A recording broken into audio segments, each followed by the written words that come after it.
The art of corruption, a timeless craft woven into the fabric of power. Corruption is not a curriculum taught in the hallowed halls of Harvard or Yale, nor is it a science reducible to formulas and theories. It is an art, a shadowy craft passed down through generations like a family heirloom, from father to son, uncle to nephew, mentor to protege, not through explicit instruction but through subtle demonstration. The master corruptor understands a fundamental truth. Every human is corruptible, for each has a weakness, a lever that can be pulled. While money is the most universal tool, it is not the only one. Blackmail, seduction, fear, and the promise of power have long been the instruments of this trade. Jeffrey Epstein's sordid operation, with its web of elite compromise, was merely a vulgar manifestation of a timeless practice. This essay explores the artistry of corruption, its mechanisms across politics, global institutions, and business, and its role as the unspoken foundation of modern systems, supported by factual examples that reveal its pervasive reach. The universal lever, exploiting human weakness. At its core, corruption thrives on the exploitation of human vulnerabilities. The skilled corruptor knows that no one is immune, whether it's a politician, a bureaucrat, or a corporate executive, each has a price. Money is the most straightforward lever, but for those already swimming in wealth, the corruptor must be creative. Power, prestige, or protection from ruin become the currency. Historical and contemporary examples abound. In the 15th century, the Medici family of Florence mastered this art, using patronage, strategic marriages, and financial leverage to dominate Italian politics and even place their kin in the papacy. Fast forward to the 20th century, and we see the mafia employing similar tactics, offering politicians and law enforcement officials bribes, threats, or compromising situations to secure influence. The 1970s Abcam scandal in the United States, where FBI agents posed as Arab sheiks to bribe congressmen, revealed how readily elected officials accepted cash for influence, with 7 convicted for accepting bribes ranging from $25,000 to $50,000. Jeffrey Epstein's operation was a modern iteration of this age-old playbook. His private island and Manhattan townhouse were stages for seduction and blackmail, where powerful men were lured with underage girls, their indiscretions recorded for leverage.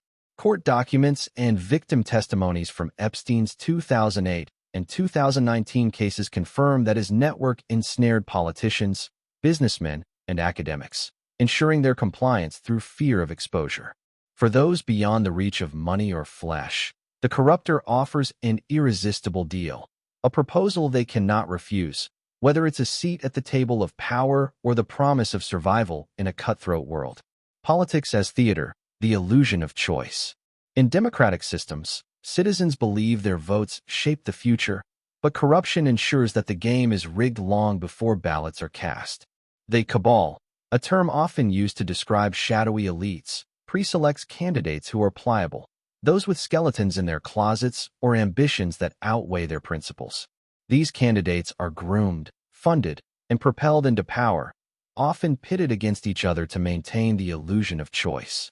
The 2016 U.S. presidential election offers a case study. Both major candidates, Hillary Clinton and Donald Trump, were entangled in webs of elite influence. Clinton's ties to Wall Street and corporate donors were well documented, with her campaign receiving millions from banks like Goldman Sachs. Trump, meanwhile, navigated a world of real estate deals and questionable financial ties, later facing scrutiny over his associations with figures like Epstein. Regardless of who won, the system ensured a candidate amenable to elite interests. This dynamic is not unique to the United States. In Italy, the Tangentopoli scandal of the early 1990s exposed a vast network of political corruption, where nearly half of the country's parliament was implicated in accepting bribes from businesses in exchange for public contracts. The scandal toppled the political establishment but did little to dismantle the underlying system, as new players simply adapted to the same rules.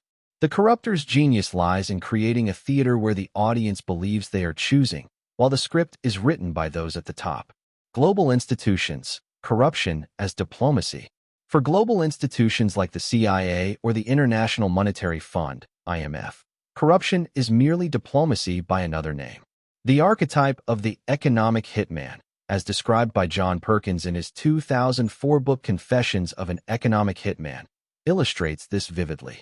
Perkins detailed how he, as a consultant, persuaded developing nations to accept massive loans for infrastructure projects, knowing they could never repay them. The debt became a trap, forcing countries like Ecuador and Panama to cede control over resources or policy to Western interests. For example, in the 1970s, Panama's Omar Torrijos resisted such pressures, only to die in a mysterious plane crash in 1981, a pattern repeated with leaders who defy the corrupt bargain. When persuasion fails, coercion escalates. The CIA's history is replete with examples of orchestrating coups or destabilizing regimes that resist Western influence. The 1953 coup in Iran, which overthrew Prime Minister Mohammad Mossadegh after he nationalized the oil industry, was engineered with bribes to military officials and propaganda campaigns, as declassified CIA documents later revealed. Blackmail and fear are equally effective tools. In the 1990s, the IMF's structural adjustment programs in African nations like Zambia forced governments to privatize state assets, often to the benefit of Western corporations, under the guise of economic reform. Leaders who complied were rewarded with personal wealth. Those who resisted faced economic strangulation or worse. Business, the art of the bribe. In the corporate world, corruption masquerades as merit. Public tenders, supposedly competitive, are often decided by bribes rather than quality. A 2014 OECD report estimated that bribery influences up to 10 to 20% of global public procurement contracts, costing governments billions annually.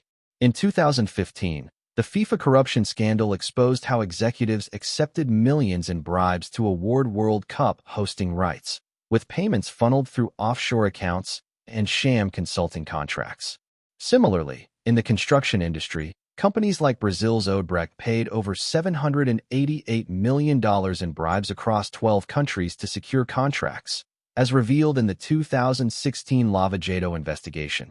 For bureaucrats, corruption is often a rational choice, a form of early retirement planning. Low-paid officials, aware of their limited influence, see bribes as a way to secure their future. In India, for instance, a 2018 study by Transparency International found that 69% of citizens had paid a bribe to access basic public services like healthcare or permits. Payment methods have evolved beyond cash-stuffed envelopes. Today, bribes are disguised as campaign donations, charitable contributions, or insider stock tips. In the U.S., Congress members routinely receive millions in campaign funds from industries they regulate. For example, the pharmaceutical industry donated over $280 million to U.S. political campaigns in 2020, ensuring favorable policies like extended drug patents. The sophisticated facade, modern mechanisms of corruption. The methods of corruption have grown more sophisticated, adapting to scrutiny and technology. In the past, numbered Swiss bank accounts sufficed. Today, payments flow through foundations, lobbying firms, or consulting gigs that require no actual work. Former U.S. House Speaker John Boehner, after leaving office in 2015, joined a lobbying firm and earned millions advising corporations, leveraging his political connections.